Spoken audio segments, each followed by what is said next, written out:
All right. I thought I was trying to make it a short, but instead I realized I had too much to say. So, okay. So basically, good morning first and foremost. Live from Brooklyn, New York. It's about 3:25, 3:26 a.m. And I'm on my way to work. You see the bus coming.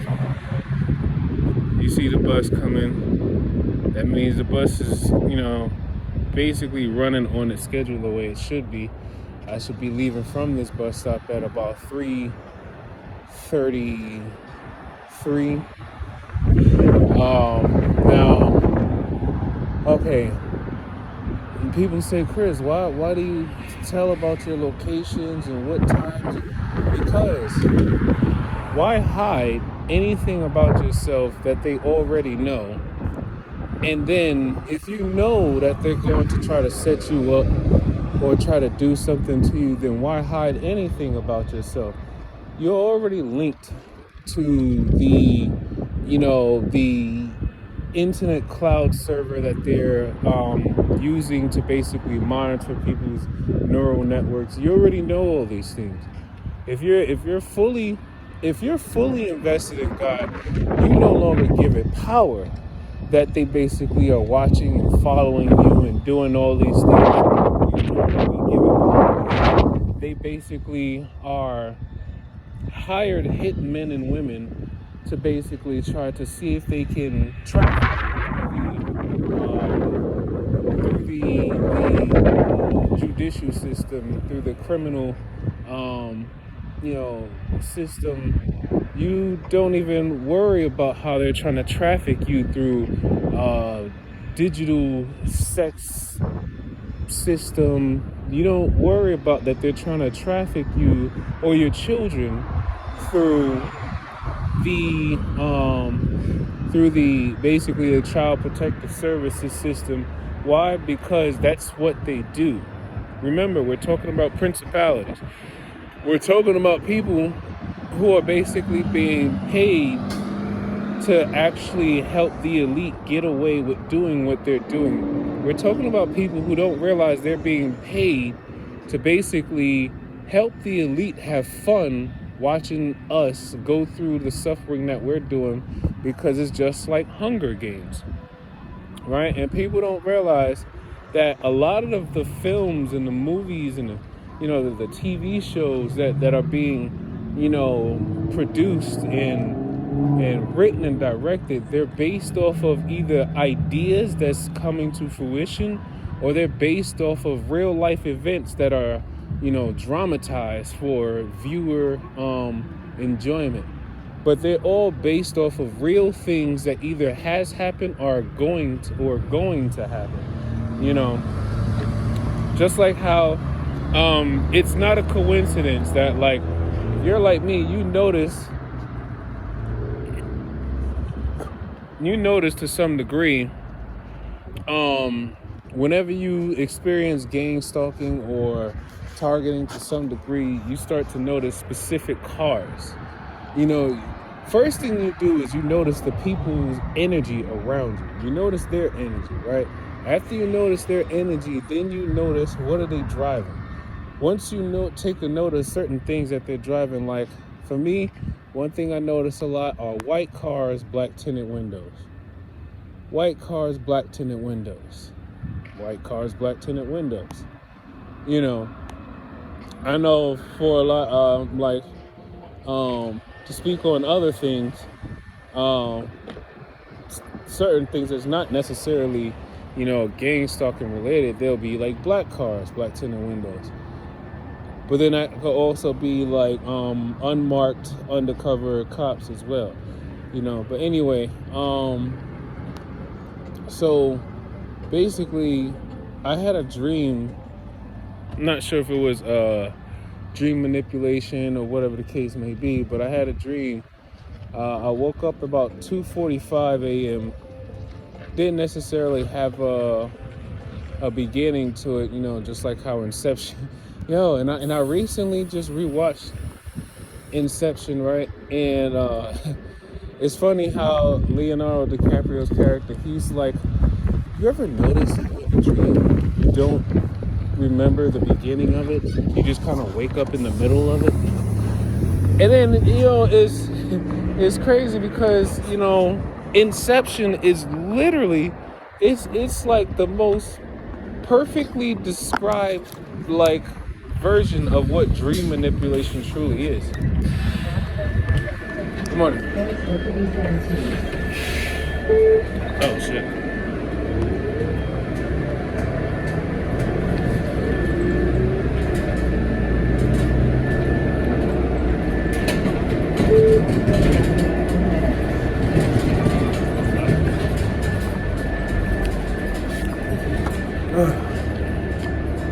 Oh, and sometimes if I got more than one Metro card in my pocket, I get it mixed up. But anyway, so like the movie Inception is like one of the most closest things that you can probably watch to understand what dream manipulations truly are. So, in my dream last night or this morning, whatever time it started, I was in this weird facility, and I don't remember noticing other things like whether there were tapes or capsules or whatever the case may have, whatever other things may have been in the area. But I know it was like some type of like white room, and there was this steel table,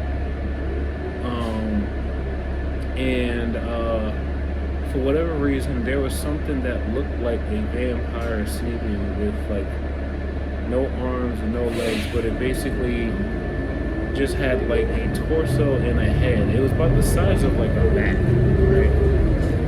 And I had like a piece of meat, like it was flesh, and when I held the flesh to like the vampire's mouth. And remember, we're dealing with energy vampires, right? We're dealing with people who are basically using technology to try to steal energy from us to basically feed something that they probably have no real knowledge of that they're actually feeding to. So,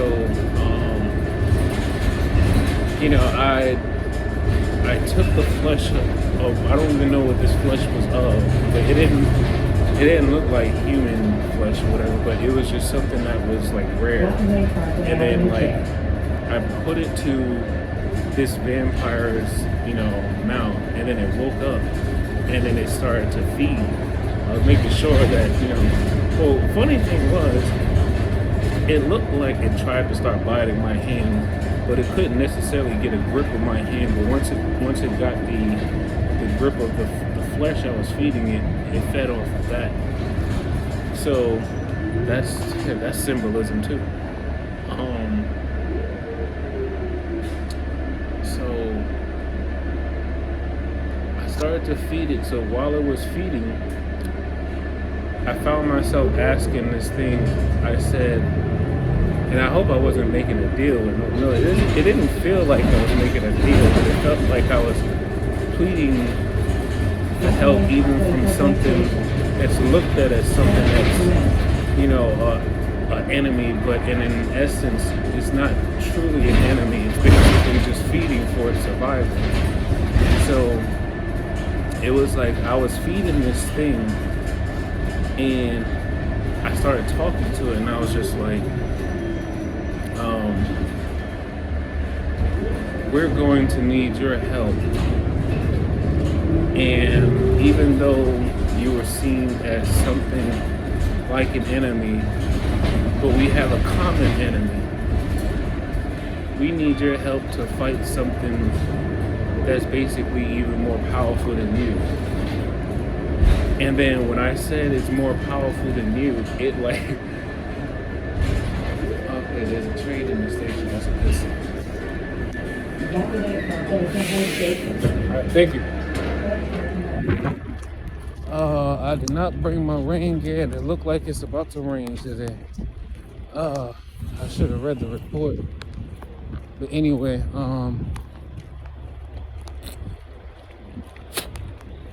sorry, I did not want y'all to see me do that. Yeah, since they cut the 5 minutes, since they cut the heat on, and I don't necessarily open my window, or at least I stopped opening my window. It's been getting real dry in my nasal area, and it's like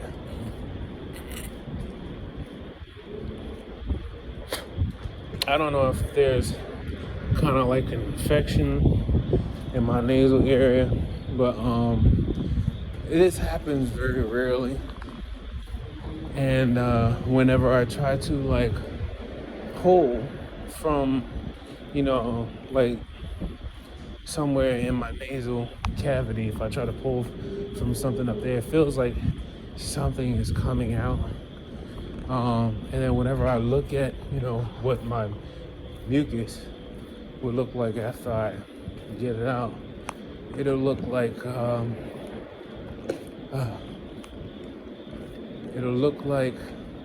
something that's pretty much like, if not green, it'll be like yellowish. But it's not coming from my chest, it's coming from my nasal area. I started to go through this one car, but the guy didn't necessarily look like he was willing to move, so I said I'm not going to entertain that energy this time I'm going anyway. So,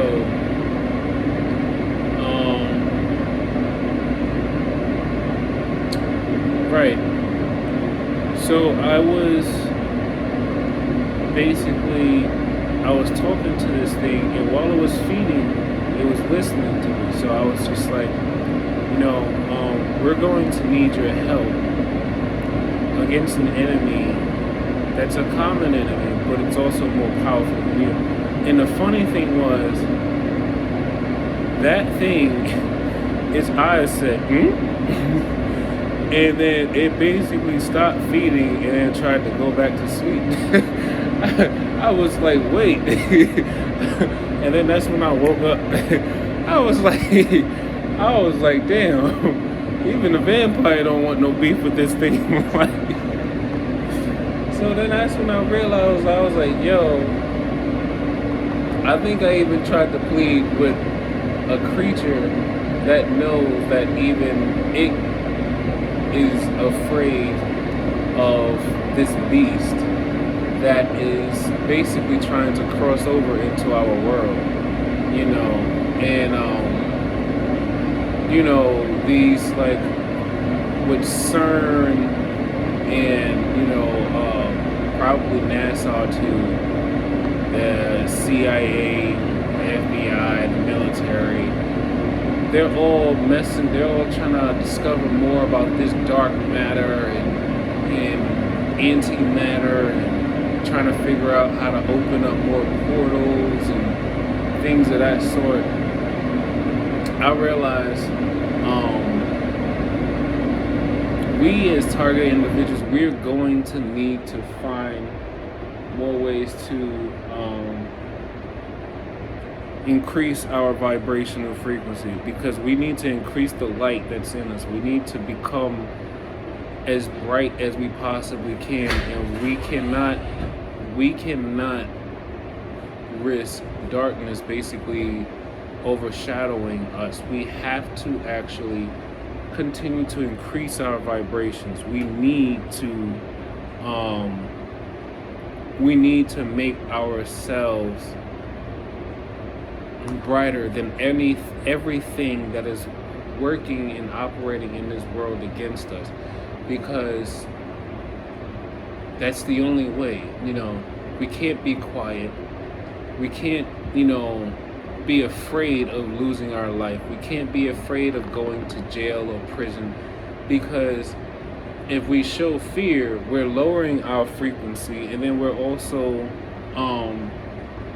not letting God see that we're willing to sacrifice our flesh so that we can be enriched and blessed in more ways than we can even truly understand. But yeah, I realize that we are definitely in a time where we have to actually re-strengthen that bond with the creator of all matter and all life in this universe and in these dimensions. Because these Luciferians, these secret societies, you know, the upper echelons, the upper parts of the pyramids of the secret societies, they're basically trying to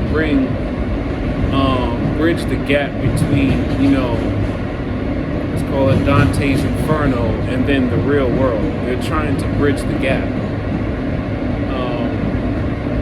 Because honestly, with the technology that we have, and what they're actually trying to do is it's entirely way too much. It's way too much with what humanity is doing. But at this point, I don't even think it's truly humanity that's actually doing it, but it's actually things that has taken host of human flesh and are operating in a, you know, very let's call it a concealed manner. You know, this is why I'm reading Paradise Lost. This is why I'm basically reading a lot of scripture and trying to understand, like the book of Enoch, and understand what the fallen angels and what each of them were responsible for when it comes to the fall of mankind. So, but yeah, I just wanted to tell you about my dream, and then I don't know, maybe some of you have had this same dream before. So, all right. On that note, take life one breath, one thought, one step, one day at a time.